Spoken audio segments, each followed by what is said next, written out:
제 생각에는 아까 임미라 우리 공동대표님께서 잠깐 말씀드린데 여러분 나는 청년이다라고 해서 이렇게 준비하는 과정을 제가 옆에서 지켜봤거든요. 아무래도 전문가 입장에서 지켜보는데 여러분들도 그렇게 느끼셨을 것 같은데 되게 귀엽죠? 근데 막상 하다 보면은 어떤 의미냐면은 생각했던 것보다 시행착오가 은근히 많았다는 겁니다.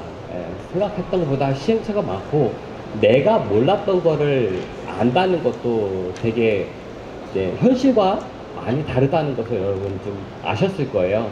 그래서 그런 내용에서 오늘 자담을 통해서 한번 토론을 이어갈 건데 한 30분간 이어갈 건데 이 토론은 제가 대주제로는 청년 스마트팜의 발전에 대해서 제가 대주제로 했고 소주제로는 이 발전에서 현재 지금 패널로 모신 분 중에 예비 창업자도 있고 그 다음에 현재 방금 강정구 대표님처럼 이제는 그거 예비 창업자지라서 현업에 계신 분도 있고 그 다음에 좀 송구스럽지만 노년에 계신 분도 있고 그 다음에 이제 이렇게 학생으로 해서 예비로 사회로 나가시는 분들이 있거든요. 즉 뭐냐 어떠한 발전이 이게 하나로 되는 게 아니라 계층으로 쭉 발전이 이어져 가야 되는 부분들이거든요. 그래서 30분 동안 여러분 주제도 여러분들도 같이 공감할 수 있는 얘기이기 때문에 중간중간에 뭐 질문이 있으시면 QR코드로 등록하시면 되고 자담을 한번 이어가도록 하겠습니다. 자, 우리는 패널분 제가 간단하게 한번 소개 한번 드릴게요. 저희는 어차피 강사분들께서 서로 아시겠지만 맨 오른쪽에 계신 우리 솔라미션의 성규숙 대표님이십니다. 노년층 대표로 오셨습니다. 네. 자, 다음 순서는 강정구 대표님인데 제가 원래 그 연사로 초청할 때는 청년으로 한번 강력하게 이렇게 추천했는데 본인 스스로 전 이제 중년이다, 40 넘었다. 그래서 중년층 대표주자로 오셨습니다. 예, 인사 부탁드리겠습니다. 네, 제 오른쪽에 계신 분은 청년층 대표로 오셨는데 특징은 스마트팜을 준비하는 과정에 여러분들의 도움이 되지 않을까. 이분이 똑같이 고민하시는 부분도 여러분들 고민이지 않을까 해서 청년층 아직 아마추어 대표로 모셨습니다. 자, 제 왼쪽에 여러분의 오른쪽에 계신 분은 학교 소속인데 이분들은 보시기에도 연식은 있어 보이시지만 소속은 학교 학생분들입니다. 그래서 학생분들이 사회에 나올 때 어떤 입장에서 어떤 생각을 하고 계신지에 대해서 패널로 참가하기 위해서 학생분 두 분을 모셨습니다. 네. 자, 감사합니다. 간단하게 이렇게 한번 연사분들의 패널을 소개를 했고요. 여러분 보시기에도 오른쪽에는 아무리 현업에 계시다 보니까 저랑 가까이 있지만 역시 학생들이나 한 칸 건너서 이렇게 앉으셨어요. 부담스럽다는 얘기죠. 자, 일단은 어떤 얘기가 지금 이제 본격적으로 할 건데 다시 한번 말씀드리지만 어떤 산업이 어떤 현업에 있는 분만 중요한 게 아니고 예비 학생들 키워야 되고 우리나라 축구도 예전에 그랬잖아요. 축구의 발전을 위해서 유소년이 발전되는 것처럼 결국 어떤 산업이 된다 하면은 실행자분도 있지만 이해 당사자에 대한 것도 굉장히 중요합니다. 그리고 제가 이렇게 어느 분이라고 딱 지명할 수는 없지만 지금 이 자리에 끝까지 자리에 앉아 계신 지금 참석분이 계신데 저는 솔직히 되게 감동받았거든요. 전문가시더라고요. 어떤 분야의 전문가이시냐면은 광에 대해서 전문가시더라고요. 광을 컨트롤하고 있고 그다음에 광량에 대해서 아까 연암대에서 수도작에서 광량으로 해서 이렇게 실험한 게 있는데 저거 잘못됐다. 저건 저렇게 됐다. 저게 웃자라는 이유가 저렇다 하면서 그 얘기만 듣고도 아마 시설이나 어떤 광이 이렇게 됐을 것이다 라고 즉석에서 이렇게 딱 지적을 해주시고 말씀해 주신 분이 역시 오늘 자리가 참 저는 감사했거든요. 제가 원한 게 이런 겁니다. 저희는 그 업을 하니까 저희밖에 모르지만 이렇게 여러분들의 전문가분이 굉장히 많으시거든요. 저희 혼자는 안 되는 거거든요. 그래서 제가 첫 번째로 지금 토론을 할 얘기는 우리나라에서 청년 스마트팜이다라고 얘기를 하시는데 여기 대해서 지금 가볼 음악이 굉장히 많습니다. 그러면 정부나 지방자치에서 청년들만 이렇게 뭐 40세 미만 해서 임대농장을 한다거나, 그죠? 40대 미만에서 어떤 교육을 혜택을 준다거나, 다 뭐해도 40대 미만이에요. 다 뭐해도. 그러면은 우리나라의 인구나 어떤 산업이 K-팝만 있습니까? 청년만 있는 게 아니지 않습니까? 청년분들은 열정과 에너지는 있지만 다른 부족한 부분들이 있거든요. 그래서 제가 오늘 이 자리에서 우리 성규숙 대표님께 한번 노년층, 나는 노년층으로 정부의 청년층 대상으로만 이렇게 포커싱을 두는 건 나는 이러한 생각을 가지고 있다라고 해서 혹시 한 말씀 해줄 수 있겠습니까? 제가 노년이라고 청년 스마트팜을 반대하는 건 아닙니다. 저는 오히려 청년들이 스마트팜을 해야 된다고 봅니다. 왜냐하면 스마트팜은 농산물 제조업으로 바꾸는 것이기 때문입니다. 제조업은 우리 노년들이 따라하기에는 여러 가지 어려운 분야가 되었습니다. 지금 여러 가지 소프트웨어적인 면도 그렇고요, 하드웨어적인 면도 그렇고, 그걸 컨트롤할 수 있는 능력이 그렇고, 그 다음에 노년은 첫째 몸이 안 따라줍니다. 머리는 앞서가지만 몸이 안 따라주고, 그래서 청년 실업 문제, 또한 농촌 노후화 문제를 해결할 수 있는 것은 청년 스마트팜이라고 생각합니다. 청년들에게 스마트팜의 기회를 줘서 이 스마트팜을 하여금 청년 실업도 해소하고 나라의 국가 기술력도 제고해서 제2의 중동품 스마트팜 수출입니다. 이것을 우리 청년들이 해줬으면 좋겠습니다. 네, 말씀 감사합니다.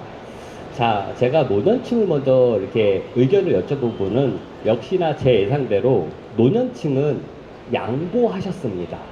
양보. 그렇죠. 청년분들에게 양보를 하신 거고, 자, 이제 본격적으로 가보겠습니다. 그러면은 그 중간에 애매하게 있는 우리 장년층. 지금 굉장히 지금 벌써 얼굴 빨개지고 있죠. 자, 지금 장년층의 불만이 굉장히 많아요. 장년층은 어느 정도 인프라도 있고 뭐가도 되는데 왜 자꾸 청년층에만 자꾸 포커싱을 해서 혜택을 못 받고 우리는 10억 땡겨서 지금 온수주 지었는데 결국 너네들은 어떤 대책과 지원과 그 이후에 뭘 해주냐 불만이 많거든요. 우리 장년층 한번 거기에 대해서 어떻게 생각하십니까? 네, 저도 지금 작년인데 청년 때 이미 받을 건 받았거든요. 받을 건 많은데, 근데 솔직히 이거에 대해서 제가 청년일 때 정말 얘기를 많이 들었어요. 그 노년층부터 해서 저희 40세 이상 되는 분들이 맨날 청년들만 지원해줘. 너 인증공단 들어갔어. 너 사업 받았어. 이런 얘기를 정말 많이 하시거든요. 우리는 하고 싶어도 못해. 이런 말씀도 많이 하시는데 그거에 대해서 저도 어느 정도 공감을 하고 있습니다. 제가 청년일 때도 공감을 했어요. 왜 그러냐면은 그 청년 창업농이라고 해가지고 이번에 막 많은 지원들이 많이 가고 있긴 한데 실질적인 창업으로 이루어지는 게 저는 조금 불안하거나 적다고 보긴 하거든요. 왜 그러냐면은 중장년이나 이제 노년층 같은 경우에는 어느 정도 기반이 잡혀 있거나 이제 저 같은 경우에도 30대 이제 귀농한 사람은 이제 자본금이 어느 정도 있기 때문에 스마트팜 같은 경우에도 진입할 수가 어느 정도 되지만 청년들 같은 경우에 신용만으로도 이제 대출이 되는 것도 힘들잖아요. 그만한 비싼 스마트팜을 창업을 하기에는 5억 가지고는 힘들기 때문에 땅 사고 나면 이제 때문에 괜히 이제 대출은 많이 하지만 괜히 헛된 꿈만 꾸지 않을까, 시간만 허비할 수 있을까 않을까 이런 걱정도 하고 있습니다. 그래서 조금 청년층에게 기회를 주는 건 많이 주는 건 당연하지만 좀 더 이제 나이대가 있으신 분들도 하고 싶은 분들도 좀 기회를 좀 확대해서 나가는 게 시대를 따는 게 아니라 그 농업 발전을 위해서 좀 같이 성장하면 좀 더 우리나라 농업이 좀 기술도 올라가지 않을까 그렇게 생각을 하고 있습니다. 네, 말씀 감사합니다. 지금 제가 이 말씀을 좀 정리를 하면은 저는 청년층에 대한 저도 동의를 하는데 지금 여러분 이 자리에 계신 분도 장년층 혹은 귀농귀촌 예정자분은 아직 교육 시간이나 뭐 스마트팜 할 때 뭐 신용이나 그들이 원하는 자격 조건에 물리적으로 할 수 있는 시간이 없는데 조건은 이미 귀농해서 무엇을 해야 되는 조건들이 굉장히 말이 안 되는 경우가 많거든요. 그래서 저는 이제 현업에 있고 어떤 얘기를 많이 수정을 하고 얘기하냐면은 지금 이 자리에 아까 농업기술센터의 정책과장님한테도 제가 말씀드렸지만 청년이 있는 거는 그거는 맞으나 굳이 청년이라는 카테고리를 하지 말고 청장년으로 가자. 표현을 청장년으로 가서 나이도 40대로 하지 말고 50대까지는 괜찮다. 저 50입니다. 아직 저 쓸만하거든요. 일을 하기에는. 근데 50대까지도 괜찮다. 하지만 임금 피크제처럼 50대 이후로는 어떤 지원금이라든지 그걸 조금 차등을 주는 거는 우리도 동의한다. 당연히 청년분들은 만약 5억, 10억 이렇게 대출입니다. 그거는 우리가 뭐라 하지 않지만 장년층에게는 그렇게 불평등하게 진입장벽 아예 주지, 그렇게 아예 없애지 말고 만약에 청년층에 만약에 60% 혹은 50%만 해도 우린 감사하다. 우린 막 10,000평, 5,000평 그렇게 생각 안 한다. 우린 1,000평 내후간에 1,000평 해도 괜찮으니 장년층에도 기회를 달라라고 얘기를 했어요. 했더니 어떤 대답이 왔는지 아세요? 장년층에는 출산에 대한 계획이 없지 않느냐. 이런 얘기가 나왔어요. 그러니까 뭐 예상을 했지만 청년층에 대한 사업이 출산에 대한 것도 감안하고 있는데 이게 참, 자 그러면 이제 출산에 대한 거 이제 또 이제 여쭤볼게요. 자, 정부에서 우리 임미라 대표님, 자 이제 미혼이시니까 실례합니다. 청년 대표이시기도 하고, 그럼 정부에서 청년층에 대한 지원을 할 때 이제 출산에 대한 것도 막 고민하고 지원금을 상대적으로 이쪽에다 많이 주잖아요. 그러면 혜택이 많이 다른 분한테는 없단 말이죠. 당사자인 청년층은 이런 청년층에 대한 포커싱이 되는 것에 대해서 어떻게 생각하실까요? 미움받을 용기가 필요할 것 같은데요. 뭔가 자원이 한정적이니까 누군가에게 지원을 더 해준다면 청년에게 더 해주지 않을까. 제가 정부 입장을 대변하는 건 아니지만 정부의 돈이 한정돼 있는데 지원을 해줘야 된다면 이런 지방이나 지역이 지금 소멸돼 가고 있잖아요. 인구가 줄고 있는데 청년들이 그 지역으로 가서 유입을 시킬 그런 장려책으로 이런 사업이 괜찮은 것 같거든요. 농업으로 끌어들여서 지방에 와서 지방을 활성화시키는 데도 일조한다고 생각하거든요. 그래서 자원이 한정적이면 청년들에게 지원을 해줌으로써 지역에 내려와서, 지방에 내려와서 자리 잡고 그 지역의 지역 경제에도 기여를 해주는데 도움을 줬으면 좋겠다. 이런 생각을 하는데요.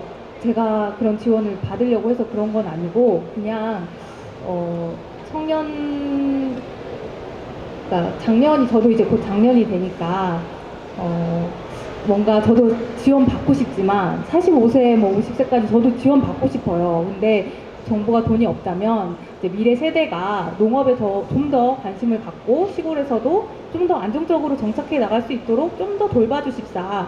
청년들의 능력은 지금 관행적으로 농사를 짓는 선배 농업인들보다 정말 기술이 부족하고 전혀 모르잖아요. 그러니까 좀 더 가르쳐줘야 되고 좀 더 보살핌이 필요한 존재라고 생각이 들어요. 그렇게 그 선배 농업인을 따라잡으려면 아무래도 스마트팜으로 기술로 따라잡아야 되니까 그 기술을 배우는데 혜택을 주는 게 좀 더 유리하지 않을까, 좀 더 보듬어 주면 좋겠다, 이런 생각이 듭니다. 네, 여기에 대해서 제가 첨언을 좀 하겠습니다. 제가 좌담에 원래 가운데의 중용을 잘 지켜야 되는데 제가 한쪽으로 약간 좀 쏠려 보겠습니다. 뭐냐면은 여러분, 장년층에 대한 지금 지원 대책이 전무해요. 근데 여러분 지금 앉아 계신 분도 의지나 어떤 재정적인 것도 청년분보다는 더 좋을 수도 있고 열정이나 이런 것도 직장생활 다 오래 하셔서 이런 분들이 스마트팜을 정말 더 잘하거든요. 근데 제가 여러분들께 한번 말씀드린 거는 우리 장년층이 기술센터 담당 공무원한테 말을 할 수 있어야 되는데 어떻게 말하는 게 좋냐면은 이런 거죠. 지금 앞서 말씀드린 걸 시공을 했잖아요. 막 10억, 뭐 아직 안 했지만 뭐 5억, 10억 하잖아요. 그럼 자세히 보면은요, 시골에는요, 노는 땅, 그 다음에 실패한 하우스, 단동 하우스, 그게 개보수를 단동을 조금 해서 연동으로 할 수 있는 그런 여지가 조금 있어요.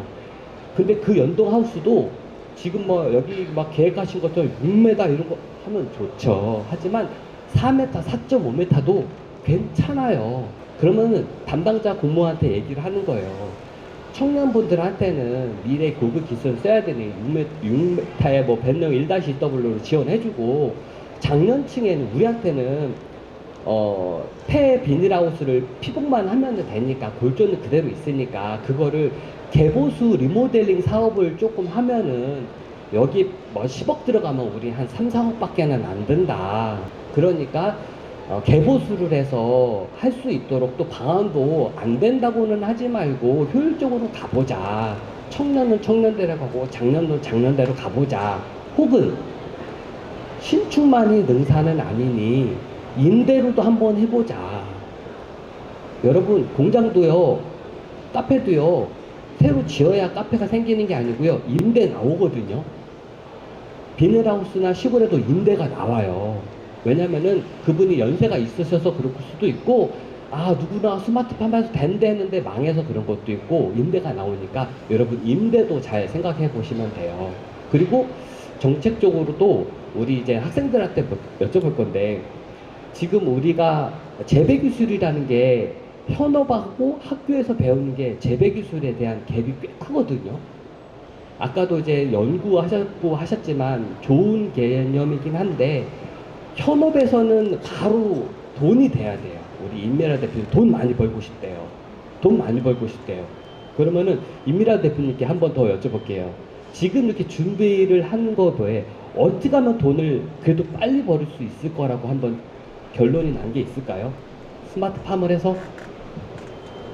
저는 너무 거창한 계획이지만 수출을 많이 하려고 합니다. 딸기가 이제 동남아로도 수출이 많이 되고 있는데 중동 지역으로도 수출을 하고 싶고, 그냥 딸기를 비행기 태워서 보내는 것보다 현지에서 생산해서 그 약간 한국보다 저렴한 노동력을 활용해서 스마트팜을 지어서 거기에서 한국산 딸기를 재배해서, 한국산은 아니겠네요, 한국에서 개발한 품종 개발한 딸기를 현지에서 판다고 하면 그 정말 경쟁력 있을 것 같고 돈도 될 수 있을 것 같습니다. 네. 제가 또 말씀 한번 드려볼게요. 지금 딸기 패널 분들 중에서 딸기 농업 하시는 분이 지금 두 쪽이고, 이쪽도 딸기 또 하시잖아요. 딸기가 왜 그러냐면은 진입장벽이 되게 낮아요. 그리고 재배가 되게 수월해요. 그리고 즉각적으로 남는 옷도 다 좋아해요. 왜냐면 사과 따려면 힘들죠. 근데 딸기는 바로 따면 되니까 남는 옷도 다 좋아서 진입장벽이 좋은데, 문제가 뭐냐면요, 공급이 몰려요. 여러분 못 느끼셨습니까? 우리 강정규 대표님 발표할 때 아이템이 벌써 몇 개예요. 근데 굉장히 잘하고는 있긴 한데요. 제가 질문 한번 드릴게요. 자, 제가 뭐라고 하는 건 아니지만 딸기 수출을 한다고 제가 청년들의 꿈을 내가 할 수는 없잖아요. 근데 여러분들 잘 아시다시피 저보다 더 선배잖아요. 딸기 수출해서 돈을 많이 벌고 싶다고? 우리 각자 한번 고민해보죠. 거기에 대해서는 말을 하지 않을게요. 그죠? 자, 그러면은 우리 강정구 대표님 돈을 버는데 딸기를 수출해서 돈을 벌고 싶대. 강정대 그 성구가 실패를 현재 하고 있는 상태에서 같은 딸기를 하는 입장에서 내가 경쟁력을 뭘 하면은 매출을 일으킬 수 있다고 생각해 보세요? 하고 계세요? 일단 경쟁력이라고 하면은 타 농가보다 일단 품질에서 좋아야지 더 높은 가격을 받을 수 있다고 생각을 하거든요. 당도와 이제 품질, 그게 제일 중요하다고 생각을 하고요. 그리고 저는 수출도 좋긴 한데, 저는 단순히 딸기만 원물만 파는 것보다 부가가치 창출을 더 높일 수 있는 게 더 수익을 창출이 높다고 생각을 해요. 그래서 가공 쪽이나 이제 서비스업 쪽으로 더 뭔가 사업화, 농업 말고 창업 쪽으로 더 생각하면 더 수익을 많이 높일 수 있을 거라고 생각을 하고 있습니다. 네, 말씀 감사합니다. 또 이제 딸기나 다른 품목에서 지금 현업으로 하고 있는데, 지금 이분은 현업으로 판매를 하고 있죠. 근데 막상 어떤 사업의 플레이를 하다 보면은 내가 생각하지 못한 부분이 잘 안 보여요. 지금 일하기 바쁘고 현업에 있는 게 바쁜데, 근데 쭉 나와서 보면은 감독들은 이렇게 보이거든요. 제가 생각할 때는 이제는 왼쪽 학생분들께 한번 여쭤보고 싶은데, 이분들도 생각이 있을 거란 말이에요. 이분들은 아직 현업 전인데, 지금 현업 하시는 분들이 딸기를 먼저 하고 계신데, 우리가 봤을 때는 이렇게 하면 더 괜찮을 것 같은데, 라는 아직 젊은 청년분들, 학생들의 아이디어나 뭐가, 왜 현재의 문제점이 뭐라고 생각하시는 게 있는지 한번 우리 정상호 학생한테 여쭤볼까요? 현재 현업의 딸기나 기타 원예하시는 분의 학생들의 미래, 학생들 봤을 때는 뭐가 좀 많이 다른지 생각이. 네. 지금 저도 딸기를 준비를 하고 있는데 판로에 맞는 농사를 지어야 된다라는 생각을 요새 굉장히 많이 하고 있습니다. 제가 충남 청년 딸기 마이스터 대학을 현재 다니고 있어서 뭐 논산, 홍성, 예산, 뭐 천안에 계신 분들을 되게 굉장히 많이 만나고 있는데, 논산에 계신 분들은 거의 다 공동 선별적으로 이제 납품을 하시기 때문에 그분들은 애가를 항상 2개 정도를 더 키우시더라고요. 일단 수량이 나와야 공선에서 돈을 벌기 때문에 그런 농사를 짓고 계시고, 천안 같은 경우는 딸기 농가가 많지가 않지만 대신 인구수가 많기 때문에 로컬푸드 직매장에만 내도 모든 딸기를 다 소비가 가능하더라고요. 근데 지금 천안에 모든 농가들이 다 몰리기 때문에, 근데 그분들이 대부분 재배를 하고 있는 건 서량입니다. 그래서 제가 만약에 서량을 재배를 한다면 저는 로컬푸드 직매장에 낼 수가 없습니다. 이미 정리를 하면은 결국 농업도요. 자, 이분들도 관행농법에 대응해서 새로운 뭐 스마트팜을 한다고 하지만 결국은 여러분 느끼셨죠? 미래 학생의 입장에서 여기도 고인물이에요. 서량으로, 죄송합니다. 다 서량으로 하면은 당연히 설 자리가 없죠. 아주 제가 원하는 딱 이거 서로 안 짰거든요. 여기도 고인물이에요. 그러면은 받을 수가 없어요. 공급이 많아서. 그래서 강정구 대표님이 여러 가지의 새로운 아이템을 트라이 하는데, 그게 우리 젊은 청년분들이 필요한 여러 방법 중에 하나일 것 같아요. 내가 가지고 있는, 내가 야구 선수가 구종 하나로 승부를 할 수도 있겠지만 여러 가지 구종을 할 수 있는 게 현재 구단에서 소속될 수도 있지만 다른 데로 스카우트 갈 때는 다른 나의 키가 있어야 된다고 저는 생각하거든요. 자, 그런 의미에서 한번 여쭤봤고요. 현재 우리나라에서 국토 대부분의 수도작을 많이 하고 있잖아요. 이제 수도작에 대해서 한번 여쭤볼 건데, 수도작이 지금 점차 설 자리가 없어요. 그래서 현재 수도작을 하는 입장에서 앞으로 미래 대응은 좀 수도작을 계속 하셔야 되는 건지, 수도작에 대한 미래의 전망을 어떻게 생각하시는지 한번 짧게 여쭤볼게요. 저도 그렇게 수도작이 계속 지속적으로 지금과 같은 저의 소득을 올려주지 못할 거라고 생각되거든요. 그래서 지금 저도 시도하고 있는 것이 벼 말고 콩 재배를 조금씩 늘려가면서 이제 작곡 위주로 조금 개편을 하고 있어요. 농어촌공사, 제가 지금 농어촌공사에서 임대를 얻어서 농사를 대부분 짓고 있는데, 농어촌공사에서도 유도하는 것이 이제 벼 재배 말고 타작마을을 계속 유도하고 있거든요. 그래서 지금은 아직까지는 쌀에 대한 생산과 소득이 조금 안정적이지만, 향후 지켜봤을 때는 우리나라가 외국으로부터 쌀을 의무적으로 수입하는 게 40만 톤 이상씩 해마다 수입하고 있는데, 그 부분하고 지금 우리나라에서 생산하고 있는 쌀 재고량도 계속 늘고 있기 때문에 결국에는 쌀값은 계속 지속적으로 하락할 것이라고 생각되고, 쌀농업은 점점 자리를 좀 잃어가지 않을까라는 생각이 들어요. 그런데 쌀은 우리의 주식이잖아요. 근데 이 쌀 시장이 쌀의 시장이 망가지게 되면은 그 외적인 기반 산업도 망가지는 것이 자명하거든요. 그렇기 때문에 어느 정도 우리가 기반 산업을 유지할 수 있을 정도의 쌀 이런 유지하되 장목을 다양화해 갖고 그 농업의 안정성을 유지하는 것이 좋지 않을까 하는 생각을 합니다. 네, 말씀 잘 들었습니다. 저는 이제 현업에 있음으로 해서 우리나라의 그 수도작이라든지 거기에 대해서 한번 말씀드릴게, 방금 말씀하신 것처럼 결국 수도작의 쌀도 공급이 다 몰려요. 그래서 최근에는 어떻습니까? 논에 콩을 재배하기 시작하죠. 콩이 또 서리태 콩이 또 몰리니까 또 뭐예요? 어떤 콩이요? 이제 콩나물 콩, 노란 콩으로 또 몰려요. 제가 말씀드리는 거 이겁니다. 몰려서 가는 거는 늦은 거죠. 늦은 거니까 재배 수도작을 하시는 분도 두세 개 이상 정도의 어떤 아이템의 사이클을 돌릴 거는 재배력이나 이런 게 기술력이 필요하다는 거예요. 그러면서 아까 우리 김윤재 대표님께서 LED를 활용한 육묘에 대해서 제가 기술은 부족하지만 스마트팜에서 고령화나 이런 것도 인력이나 이렇게 부족하니 육묘만이라도 LED를 단시간 내에서 활용 방법도 한번 트라이 해보는 게 좋겠다라고 시도를 하는 거거든요. 네, 그런 부분에 대해서 제가 여러분께 말씀드리고, 제가 또 중간에 이렇게 질문이 하나 이렇게 들어왔어요. 여기 보니까 우리나라 평균 태사년이 49.3세입니다. 이분들이 결국 자영업으로 가서 치열한 경쟁을 하고 국내 내수에 흔들리는 서비스에 몰리게 되니 국가 경제에도 도움이 안 된다고 봅니다. 라는 거예요. 결국 이게 뭐겠습니까? 우리나라 분들이 퇴직하시고 결국 에이 치킨집 해야지, 에이 커피숍 해야지 하면은 결국 그들과 싸워요.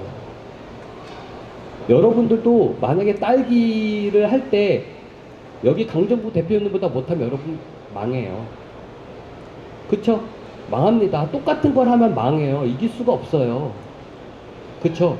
다 딸기로 가되 본인의 색깔이 있으셔야 돼요.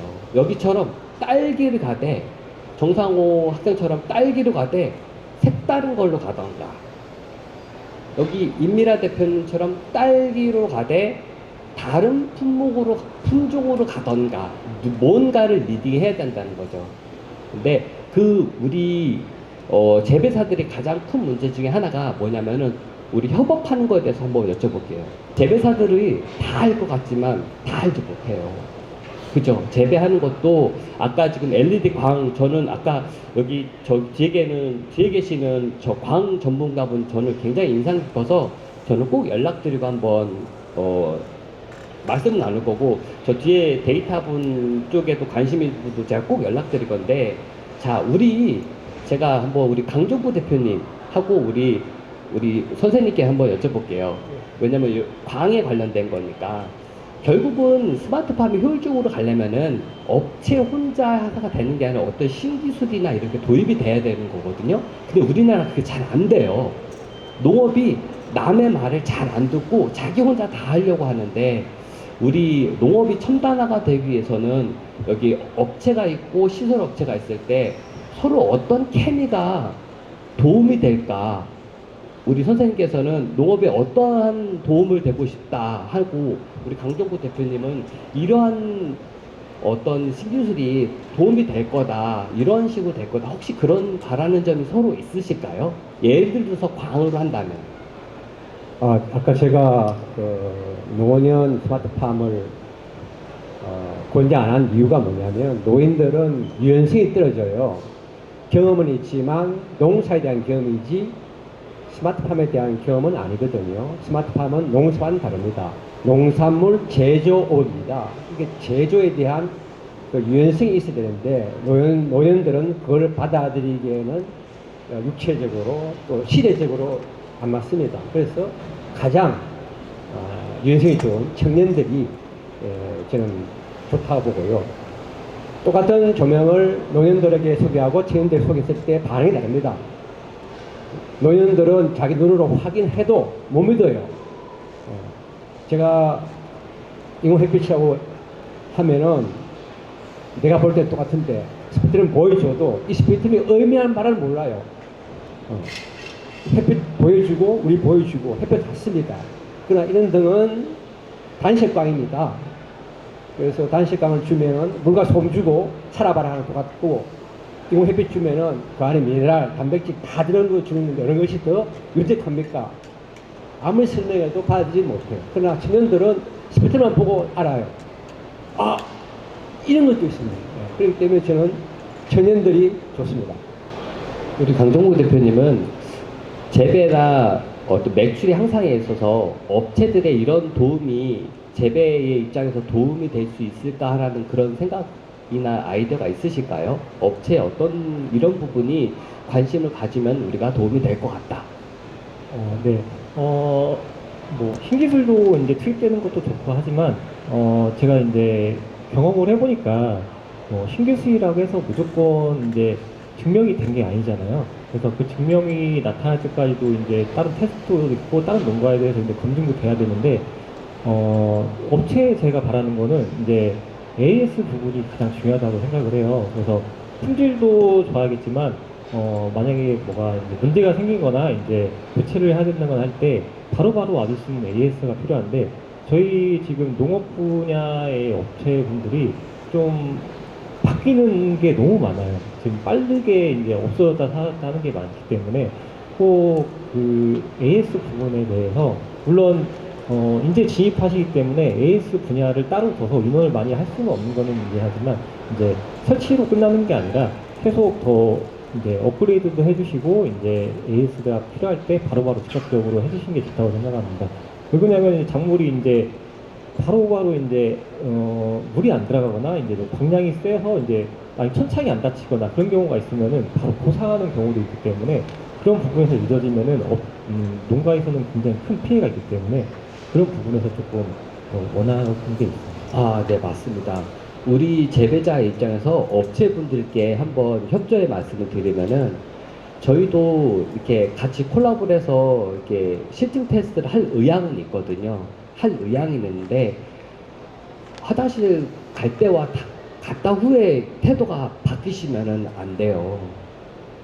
이게 사업이잖아요. 그렇기 때문에 그런 부분이 밀접한 관계가 돼야 우리 재배 쪽이나 일선도 서로 꾸준히 이렇게 정보 교환이 돼야 이게 되거든요. 근데 업체 쪽에서도 충분히 이해는 됩니다. 개발 단계에서 뭔가를 다 하기는 쉽진 않지만 그게 그래서 하나의 개발이 성장되기가 그래서 쉽지 않다는 건 서로 알지 않습니까? 그 부분은 서로 좀 더 진지하게 좀 마음을 좀 합했으면 좋겠습니다. 또 중간에 되게 감사하게도 아까 우리 김윤진 석사 준비하시는 분께 광 가이드라인을 이렇게 말씀해 주셨는데 솔루션을 이렇게 답변으로 이렇게 해주셨거든요. 그러니까 보세요. 여러분들도 다 전문가세요. 근데 불행한 건 한쪽의 전문가라는 거죠. 우리 다 콜라보 할 수 있으니까 오늘 포럼에 잘해서 여러분들 이렇게 저희가 먼저 잘하면은 업체들도 같이 협업하는데 저희도 열려 있으니까 업체분들도 미래를 함께 할 수 있는 그런 서로 이해관계가 돼야 된다는 그거를 말씀 한번 해드립니다. 자, 또 질문 하나가 또 들어왔는데요. 우리 강정구 대표님께 또 질문이 왔어요. 어떤 질문이 왔냐면 질문을 너무 길게 해주셔가지고 제가 요약을 해보겠습니다. 결국은 이분이 뭐냐면은 스마트팜 재배 꿈을 가지고 있는 청년으로서 스마트팜에 뛰어들기 위해서 실패하지 않기 위해서 어떠한 스펙과 경험이 필요한지 여쭤본대요. 그러니까 완전 병아리 빽빽빽이죠. 보니까 학생인 것 같아요. 어떤 준비를 스마트팜 준비를 해야 되는지 청년한테 한 짧게 한번. 저도 그렇게 많은 경험이 없는데 그냥 제 기준으로 봤을 때는 처음에 스마트팜을 뛰어들 때 아까도 얘기했듯이 가장 큰 부담이 이제 가격적인 부담이기 때문에 소형 온실에서 투자했을 때 실패하는 거와 이제 제가 창업했을 때 큰 평수 1000평 이상 되는 곳에서 창업을 했을 때 작물이 죽어서 실패했을 때는 그 가격 리스크는 너무나 크거든요. 그래서 제대로 된 자기가 재배 기술과 그리고 스마트팜이라는 게 재배 기술만 되는 게 아니라 환경 제어 프로그램을 운영하는 거잖아요. 그러니까 그 온실에 대한 환경을 제어할 수 있는 기술이 있어야 돼요. 근데 그 기술이 그냥 단순히 이제 컴퓨터에 있다고 입력만 되는 게 아니라 내가 입력함으로써 그 환경이 어떻게 변하는지를 정확하게 이해를 해야 되는데 그걸 이해하지 않고 스마트팜을 창업하게 되면은 작물을 다 죽일 수 있는 가능성이 제일 크다고 봅니다. 그래서 가장 이론 면적 교육을 먼저 깨우치고 그 다음에 온실 환경 제어 프로그램을 운영할 수 있는 능력과 그리고 창업하기 이전에 실습이라든지 임대농장에 가서 경험해 보실 수 있는 걸 가장 추천을 드립니다. 네. 네, 맞습니다.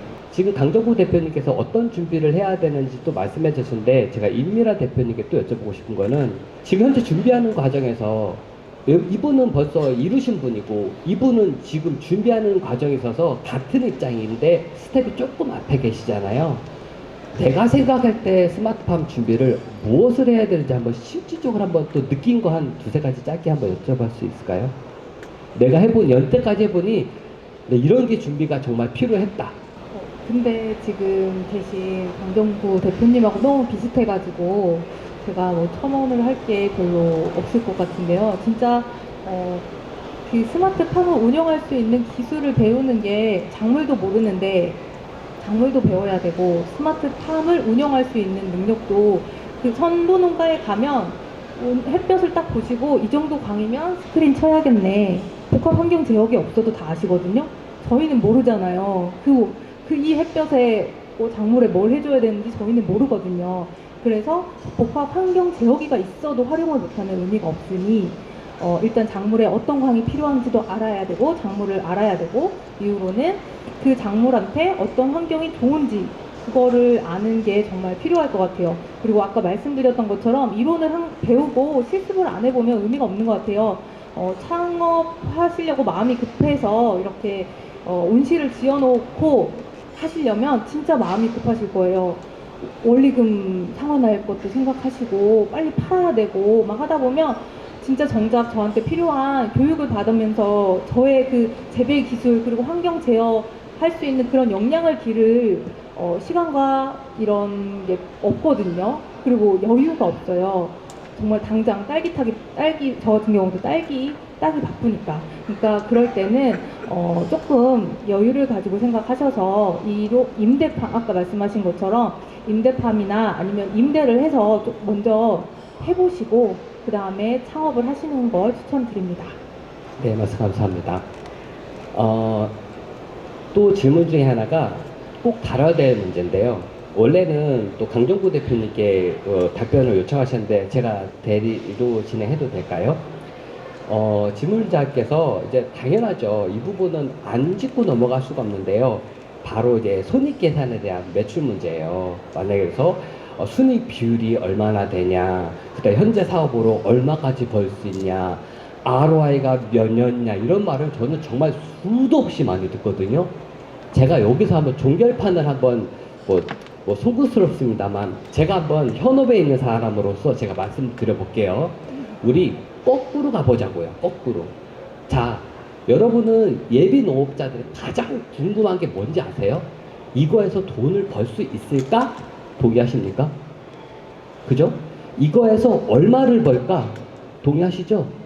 내가 이거에서 이자는 갚을 수 있어요, 여러분. 이자는 가볍습니다. 원금은 답이 없어요. 그죠?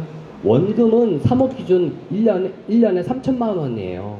원금은요, 이자는 뭐 어떻게 끌어와도 돼요. 원금은 끌어오기가 여러분 진짜 힘들어요. 그렇기 때문에 과연 내가 이거 원금을 납부할 수 있을까? 이런 모든 걱정 결국은 뭐냐? 여러분 제가 한번 말씀드려 볼게요. 품목별로요. 매출을 제가 한번 말씀드릴게요.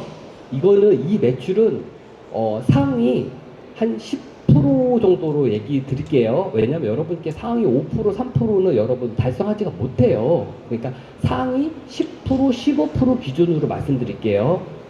자, 정확하지는 않겠지만 저는 데이터로만 얘기하는 거 실제로. 자, 350평 딸기 스마트팜 군산시 스마트팜의 매출이에요. 9개월 동안 6,200만 원이요. 9개월 동안 매출이. 맨파워 투입은요 2.0, 그러니까 두 분이 하셨다는 얘기예요. 그러니까 6천에서 6,200만 원 잡으시면 돼요. 그럼 여러분이 궁금한 거는 그럼 투입 비용이 얼마였을까 궁금하시죠?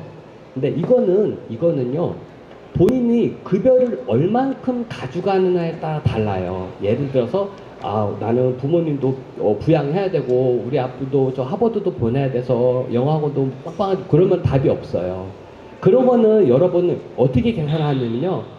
그럼 개인적으로 금액이 다 다르기 때문에 그냥 저희는 최저시급으로 넣어요. 인당 최저시급으로 넣거든요. 최저시급으로 넣을 때 마진율이 보통 한 40% 정도 가져가요. 여러분 여기 계신 제조원가에서 제조회사에서 마진율이 여러분 20% 넘기기 쉽습니까? 절대 힘들어요. 20% 30% 되려면요 그건 어떤 회사냐면은 삼성 계열사에 돼요. 자회사. 그 외에는 저희 회사도 마진율이 순마진율이 16%밖에 안 됐어요. 근데 제가 그러니까 연평균 단가를 등락이 있긴 하지만 보통 40% 전후는 가져갑니다. 순마진율이. 자, 오이 따져볼게요. 오이 100다다기로 했고요. 100다다기로 이제 실제 데이터입니다. 350평에 오이 5개월 해서 매출 7천만 원 했습니다. 7천만 원. 거기서 순이익률은 이 친구는 50%가 조금 넘었어요. 그 이유는 평수 대비 매출이 달랐던 그 이유는 단가가 매우 좋았기 때문입니다. 단가가 매우 좋은 이유는 바로 기후변화 때문에. 날씨가 너무 안 좋아서 오이가 2개 5,000원이에요. 오이가 2개 5,000원. 그죠? 음식점에 김밥집 갔더니 오이가 없어요. 자, 토마토 가볼게요. 토마토 350평에 1년 잡기 해서 매출이 대략 5천만 원 후반대 하셨어요. 가지 7천만 원 정도 하셨어요. 자, 제가 왜 이 말씀을 드리냐? 지금까지 말씀드린 거는 잘 하시는 분이에요. 상위 10%에서 15%. 그거를 할 수 있는 거는 여러분 질문하셨던 내용이 여기 다 들어가 있어요. 적정한 노동력, 기술력, 그 다음에 작물에 대한 그 효율성을 이게 다 됐을 때는 여러분 사업이 나쁘진 않은데 여러분이 어떠한 특정한 부분에만 꽂혀 있다거나 내가 잘하는 것만 꽂혀 있으면요 균형이 안 맞아요. 그래서 매출을 내기가 되게 어렵습니다. 그래서 스마트팜 하실 때는 임미라 대표님께서 말씀하셨던 것처럼 재배뿐만 아니라 환경뿐만 아니라 작물도 알아야 되고 우리 강정구 대표님께서 직접 하실 줄도 알아야 되고 실험 정신도 있어야 되고 그다음 홍보도 직접 할 수 있는 이거 다 할 줄 알아야 돼요. 다 사람 부르면은 쉽긴 하지만 그게 다 비용으로 다 나갑니다. 여러분 비용으로 다 나가요. 제조 비용 저 한 번 부르면 50만 원이거든요. 저 한 번 부르면 50만 원이에요. 근데 몸은 편하지만 돈이 나가요. 여러분 돈을 벌 수 있는 거는 남들보다 조금씩 아낄 수 있는 여러분의 기술력이 아까 학생 어떤 분이 무엇을 준비해내냐고 했잖아요. 여기 다 나와 있어요. 예, 다 해야 돼. 다 해야 돼. 그러면 돈 벌어요. 근데 내가 어느 특정한 부분을 모른다? 돈 못 벌어요.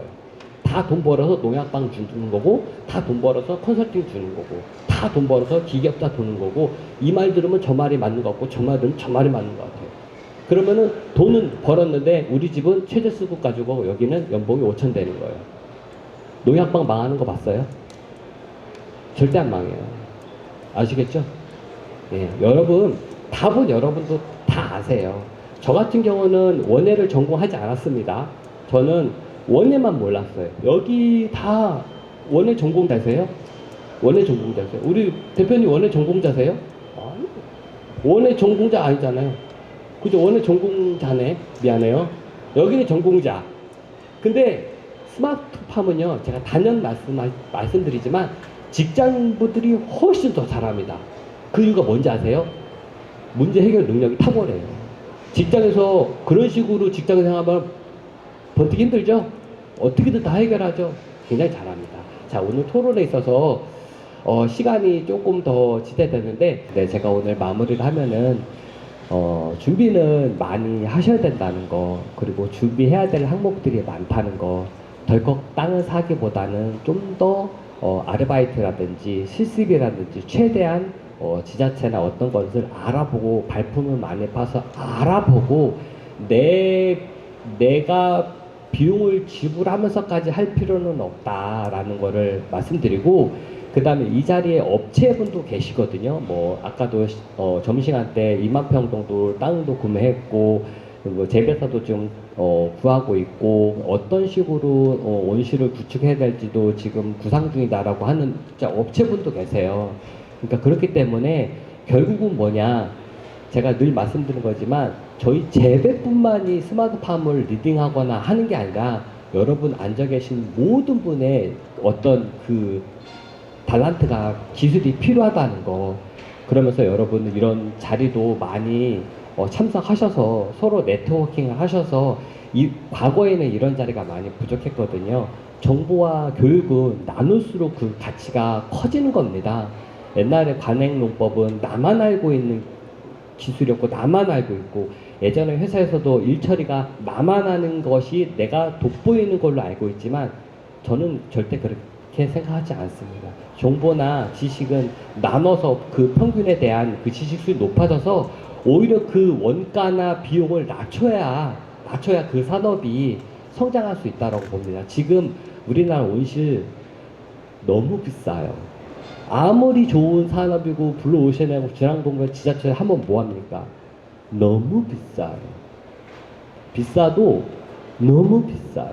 그러면은 누가 그 산업에 쉽게 오겠습니까? 그리고 그 너무 비싼 거에 한번 망하면은 그냥 나락으로 떨어져요. 그런 게 어디 있습니까? 그렇죠. 그렇기 때문에 우리가 스스로 이 산업의 진입장벽이나 어떤 가치를 높이려면은 중요한 거는 기술력이나 어떤 모든 것으로 진입장벽, 즉 원가도 낮춰야 됩니다. 원가도 낮춰서 모든 사람들이 업종 전환을 할 때 그렇게 좀 더 자유롭고 저비용으로 효율을 낼 수 있도록 우리가 여러분의 모든 계신 그 직업군의 우리 협업이 간절히 필요합니다. 여러분 꼭 농업을 재배하시는 분만이 스마트 파머가 아닙니다.